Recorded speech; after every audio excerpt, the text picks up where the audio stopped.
Silent observers. The grand observatory deck of the Meridian flagship Eternal Vigilance hummed with activity as Admiral Keswick studied the holographic projection of the blue-green planet. Earth, as its inhabitants called it, the third planet orbiting an unremarkable yellow star in the spiral arm of an ordinary galaxy. Yet there was something about this world that had caught the attention of the Meridian Empire's exploratory fleet. "Magnify Sector 4, Keswick commanded, his four eyes narrowing as the image zoomed to reveal primitive satellites orbiting the planet.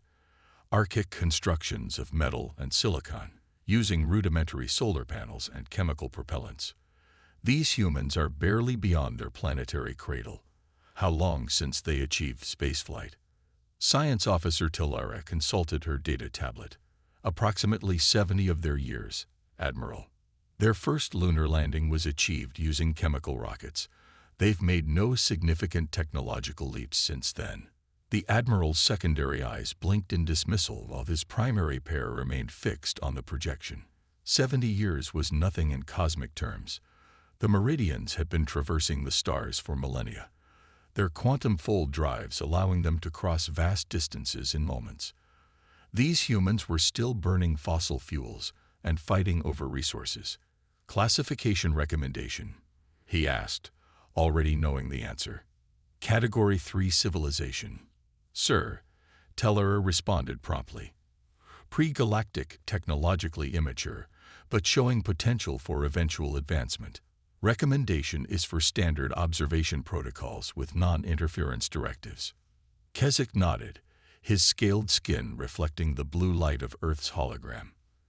"Establish an observation post beyond their lunar orbit. Ensure stealth systems are at maximum efficiency.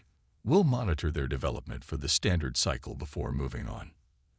As the crew hurried to carry out his orders, Keswick couldn't help but feel a twinge of disappointment. The Meridian Empire spanned hundreds of star systems, and they were always searching for new civilizations worthy of contact and trade. These humans, with their primitive technology and fractured global politics, were simply not ready. 3 months into the observation mission, Lieutenant Commander Drezek was bored. Monitoring human communications had proven tedious. Endless entertainment broadcasts, political squabbling, and commercial transmissions. Nothing suggesting they were anywhere close to developing the quantum technologies necessary for proper interstellar travel. "Another day watching monkeys in space," his assistant Vaylor quipped, using the derogatory term that had spread among the crew for the humans. "Have you seen their latest Mars mission? Still using ion propulsion. At this rate, they'll reach the next star system in what? 10,000 years." Drezek was about to respond when an alert flashed across his console. "Anomalous energy signature detected," the automated system announced. "Unknown vessel approaching from outer system coordinates." Both Meridians snapped to attention, their professional training overriding their complacency. "Origin?" Drezek demanded. "Unknown. Trajectory suggests it's coming from beyond the Kuiper Belt, but it's not matching any known profile in our database."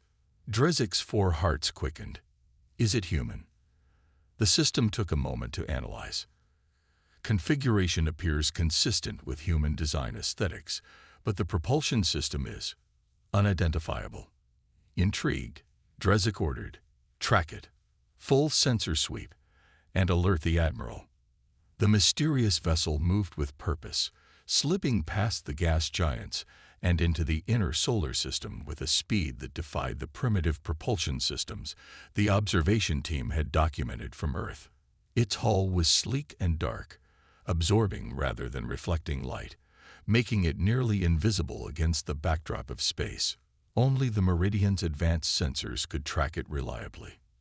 Admiral Keswick arrived at the observation post within hours of being notified. "Show me," he commanded without preamble. The holographic display revealed a ship approximately 300 meters in length, with no visible external engines or thrusters. Its design was elegant, almost predatory, with lines that suggested it was built for speed and stealth rather than cargo or colonization. "It's approaching Earth?" Keswick asked, his tone sharp with concern. "No, Admiral," Drezek replied. It's on a direct course for our position. A heavy silence fell over the command center. Their observation post was supposed to be undetectable to human technology. The stealth systems employed phase-shifting quantum fields that rendered them invisible to electromagnetic scanning, gravitational detection, and every other method of discovery the humans were known to possess. "Time to intercept," the Admiral asked quietly. "At current velocity, 17 minutes. Kesik's mandibles clicked in agitation. "Battle stations. Power up defensive systems, but do not, I repeat, do not engage weapons unless I give explicit orders. This may be first contact." The crew scrambled to their positions as the mysterious vessel continued its approach. When it was just 3 minutes from their position, it suddenly decelerated, coming to a complete stop 2 kilometers from the Meridian observation post. "They can see us," Tellera whispered, stating the obvious but expressing the shock they all felt. Before Kesik could respond, a transmission cut through their communication system, bypassing encryption protocols that were supposed to be impenetrable. "Meridian observation vessel," came a calm, measured voice in perfect Meridian language. "This is the Earth ship Phantom. We've been aware of your presence for the past 87 days. Your observation has been noted and logged. We are now initiating diplomatic contact protocols." The bridge fell silent as the implications sank in. The humans had known they were being watched. Worse, they possessed technology that shouldn't be possible given their observed development trajectory. "Open a channel," Kesik ordered, his voice steady despite his shock. "This is Admiral Kesik of the Meridian Empire. Identify yourself and explain how you've acquired technology beyond your civilization's known capabilities." There was a pause before the response came. "Admiral, this is Captain Elena Vasquez of the Earth Defense Fleet. As for your question, we've found it advantageous to allow certain misconceptions about our technological development to persist. It provides strategic benefits. You've been deceiving us." Kesik's indignation was clear. "Not actively deceiving, Admiral. Simply allowing you to see what you expected to see. Your observation protocols are predictable. You focus on our public space programs, our civilian satellite networks, our commercial communications. You've never thought to look deeper." As if to emphasize the point, the Phantom suddenly vanished from their sensors, only to reappear moments later just 500 meters from their position, a display of technological prowess that should have been impossible. "Perhaps," Captain Vasquez continued, "it's time we had a proper introduction. With your permission, I'd like to come aboard with a small diplomatic team." Kesik looked around at his stunned crew, then back at the mysterious human vessel that had so effortlessly outmaneuvered them. Everything they thought they knew about human civilization had just been proven wrong. "Permission granted," he said finally. "But I want answers, Captain." "That's exactly why we're here, Admiral," came the reply, with what sounded almost like amusement. "It's time you learned who your neighbors really are." The arrival bay of the observation post hummed with tension as the human shuttle docked. Security personnel lined the walls, weapons at the ready but not raised, a delicate balance between caution and diplomatic courtesy. When the airlock cycled open, Admiral Kesik was surprised by how ordinary the humans appeared. Captain Vasquez was a tall female with olive skin and black hair pulled back tightly, wearing a sleek uniform that bore minimal insignia. She was accompanied by 3 officers, each carrying only small devices that appeared to be communication tools rather than weapons. "Admiral Kesik," she said, offering what he recognized as a formal human greeting gesture, extending her hand. After a moment's hesitation, he reached out with his upper right limb and completed the ritual. "Captain Vasquez, welcome aboard, though I must say your arrival was unexpected." "That was rather the point," she replied with a small smile. "Shall we speak somewhere more comfortable? We have much to discuss." In the conference room, Kesik wasted no time with pleasantries.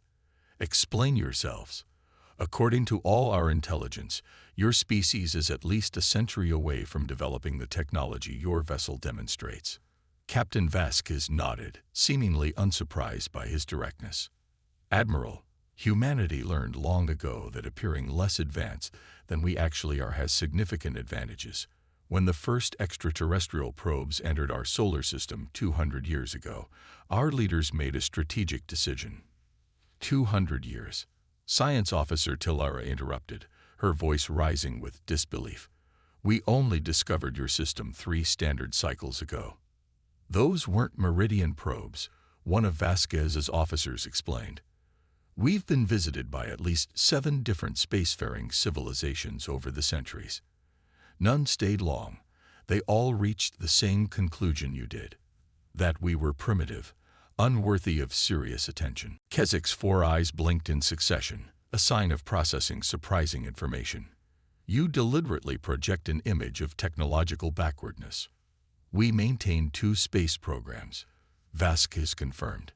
The public one that you've been observing, which progresses at a believable pace for a young civilization, and our actual program, which operates from bases beyond your sensor range. But why? Kesik demanded. What advantage does this deception provide? Captain Vasquez's expression grew serious. Security, Admiral. The galaxy is not always a friendly place, as your own history shows. The Meridian Empire has absorbed 12 lesser civilizations in the past millennium alone. Some willingly, others less so.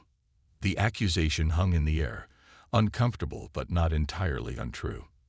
The Empire's expansion had not always been peaceful. We chose to develop in secret until we could be certain of our place among the stars, she continued. The Phantom and ships like her represent our true capabilities. We have colonized 3 systems beyond Sol, developed quantum-fold technology comparable to your own, and established defenses that would make any invasion prohibitively costly. Admiral Kesik felt his worldview shifting beneath him. If what the humans claimed was true, they weren't primitives to be observed and eventually guided into the galactic community. They were already a significant power that had somehow developed right under the noses of the established civilizations. I find this difficult to believe, he said finally. Such a technological leap would require. We can provide proof, Vasquez interrupted. We've prepared a comprehensive data package. But more importantly, we're here to propose a formal diplomatic relationship between Earth and the Meridian Empire. As equals. The Admiral's mandibles clicked rapidly, a sign of stress in his species. The High Council will need to be informed. This changes everything about our assessment of your civilization. That's precisely why we're here, Captain Vasquez said with a nod. It's time for masks to be set aside. There's a situation developing in this sector of the galaxy that concerns both our peoples, and we can no longer afford the luxury of pretense. What situation? Kesik demanded. Captain Vasquez's eyes darkened. The Vexcar Hive is on the move again. We've been tracking their scout ships for the past year. They'll reach this sector within 5 standard years, and when they do, neither of our civilizations will want to face them alone. Kesik felt a chill run through his body. The Vexcar, a xenophobic collective that consumed resources and left devastation in their wake. The Meridian Empire had faced them centuries ago in a conflict that nearly brought both civilizations to ruin. If you've been monitoring them, then you understand the threat, he said quietly. We do, Captain Vasquez confirmed, which is why we're here. The time for hiding is over. Admiral, humanity is stepping onto the galactic stage, not as the primitive species you thought we were, but as a potential ally against a common enemy. As the implications settled over him, Admiral Kesik realized that the galaxy had just become a much more complicated place, and perhaps, just perhaps, a safer one, if this unexpected alliance could stand against the coming storm. Part 2. The Awakening. Grand Council Chamber of the Meridian Empire buzzed with agitation. The 7 High Counselors, representatives of the oldest and most powerful Meridian worlds, had gathered for an emergency session that had been convened within hours of Admiral Kesik's report. The holographic projections of Captain Vasquez and her diplomatic team stood in the center of the chamber, facing scrutiny from all sides. "Preposterous," thundered High Counselor Vesla, her ceremonial robes shimmering with indignation. "You expect us to believe that a species that was launching chemical rockets just decades ago has secretly achieved quantum fold capability? That you've colonized other star systems without detection?" Captain Vasquez remained composed. "High Counselor, I understand your skepticism. It's the very reaction our strategy was designed to produce. But the facts remain. We have provided Admiral Keswick with coordinates to our outposts in the Ta Ceti and Epsilon Eridani systems. Your verification teams are welcome to visit. And find what? Hastily constructed facades." Another counselor scoffed. "Colonies with populations of millions," corrected Vasquez. "Industrial complexes, quantum shipyards, defense platforms. All established over the past century, while the rest of the galaxy believed we were still taking our first tentative steps into our own solar system." Admiral Keswick stepped forward, his reputation for caution and thoroughness lending weight to his words. "Esteemed counselors, my science team has analyzed the technology aboard the human vessel Phantom. Their quantum fold drive uses principles similar to our own, but with refinements that our engineers are still attempting to fully comprehend." A murmur rippled through the chamber. The Meridian quantum fold drive was considered the pinnacle of their technological achievement, the cornerstone of their dominance. "There's something else," Keswick continued reluctantly. "The humans have provided intelligence on Vexcar movements that correlates with our own long-range sensor data, but extends significantly further. They've been tracking the hive with sensor technology that exceeds our capabilities." High Counselor Melara, the eldest of the seven, leaned forward. "Captain Vasquez, if what you claim is true, then humanity has achieved in secret what took the Meridian Empire millennia of open development. How is this possible?" For the first time, Vasquez hesitated. She exchanged glances with her officers before responding. "High Counselor, there are aspects of our history that are complicated. What I can tell you is that humanity's path has not been entirely self-directed." "Meaning?" Melara pressed. "Meaning that 200 years ago, we weren't just visited by extraterrestrial observers. One of those early contacts resulted in a crashed vessel on our planet. The technology we recovered accelerated our development by centuries." The chamber erupted into chaos as the implications became clear. Recovered alien technology, a violation of the most sacred principle of the Galactic Accords. No advanced civilization was permitted to allow their technology to fall into the hands of developing species. The potential for catastrophic misuse was too great. "Silence," commanded Melara, her authority immediately quelling the uproar. Which species violated the Accords?" "We don't know," Vasquez admitted. "The biological remains were unidentifiable in our records, and the ship's design matched no known configuration. What we do know is that it employed quantum principles that became the foundation of our own technological revolution." "And you weaponized this knowledge," accused Vesla. "We survived," Vasquez corrected firmly. "We understood immediately that we were not alone in the universe, and that not all visitors would come with peaceful intentions. The secrecy, the dual space programs, the deliberate appearance of technological backwardness. These were all defensive measures designed to give humanity time."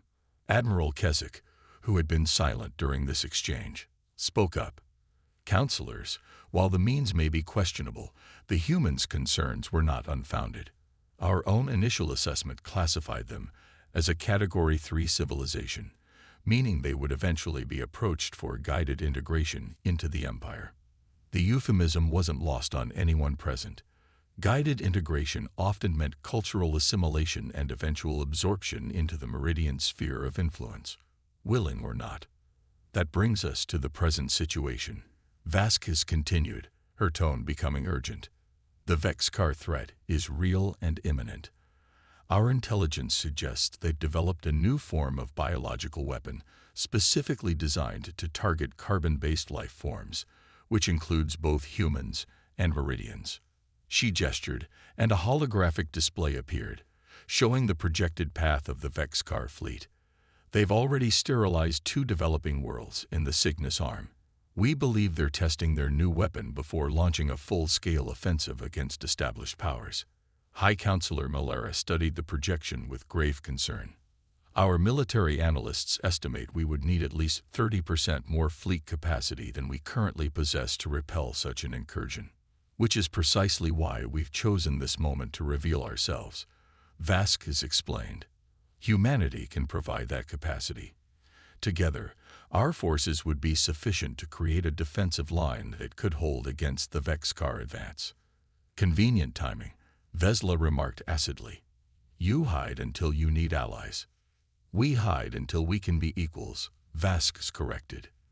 The Vexcar don't distinguish between our civilizations. To them, all carbon-based life is a resource to be harvested or an obstacle to be removed.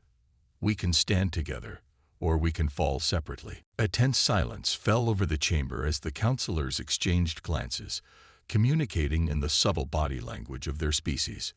We will need verification, Malera said finally, of both your capabilities and your intelligence regarding the Vexcar. You'll have it, Vasquez promised. Our ships can transport your verification teams to our colonies immediately. As for the Vexcar intelligence, we're prepared to share our sensor technology with you as a gesture of good faith. Admiral Keswick stepped closer to the human projections. There's another matter, Captain. If your species has achieved this level of advancement, why reveal yourselves now? Surely you could have continued your deception while secretly preparing your defenses against the Vexcar. A shadow passed over Vasquez's face. We tried that approach, Admiral. 3 months ago, we sent a stealth fleet to assess the Vexcar advance directly. Only 1 ship returned. She paused, her expression grim. They've developed detection systems specifically calibrated to find our stealth technology. We believe they've encountered human ships before. Impossible, Vesla interrupted. If they had discovered human ships beyond your solar system, they would have traced them back to Earth. Not if those ships were deliberately leading them away from Earth, one of Vasquez's officers spoke up. We lost contact with an exploratory vessel, the Artemis, 20 years ago near the boundary of what we now know is Vexcar territory. We believe the Artemis crew sacrificed themselves to protect Earth's location. Admiral Keswick's 4 eyes widened in realization.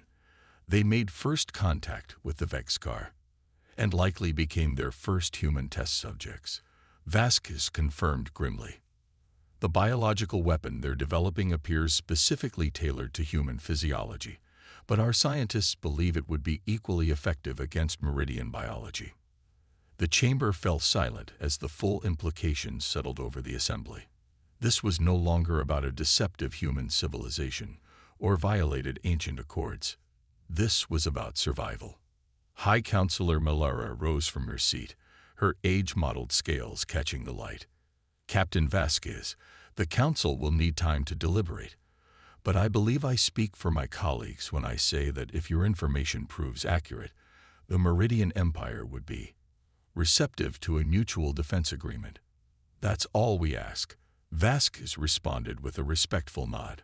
A chance to forge an alliance based on our shared interests rather than misconceptions about our capabilities.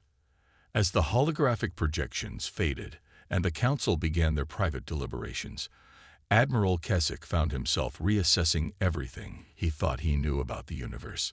The humans had hidden in plain sight for centuries, developing technologies that rivaled or even surpassed those of the established galactic powers. They had colonies among the stars that no one had detected. And now, they were offering an alliance against a threat that neither civilization might survive alone. Perhaps most unsettling of all was the question that now haunted him. If humans had managed this deception so effectively, how many other primitive species were quietly watching from the shadows, biding their time and building their strength? 3 days later, Admiral Keswick stood on the observation deck of the Eternal Vigilance, watching as the combined fleet assembled in the space between Earth and Mars. The verification process had been swift and conclusive.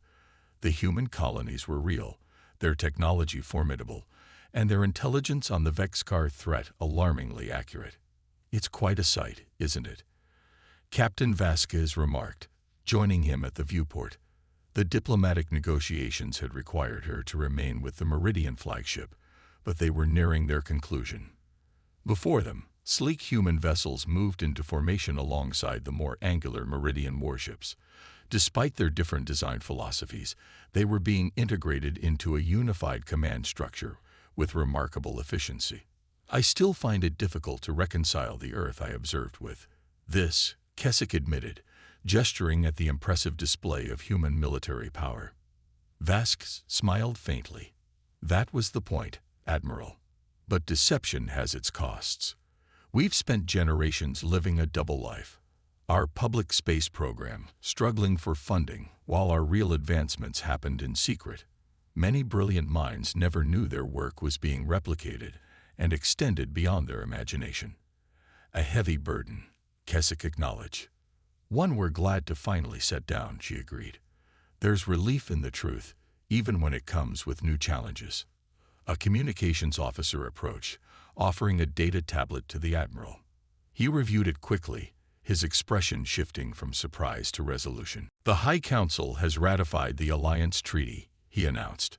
Effective immediately, the Meridian Empire and Earth are formal allies against the Vexcar threat and beyond. Captain Vasquez extended her hand, and this time Keswick took it without hesitation.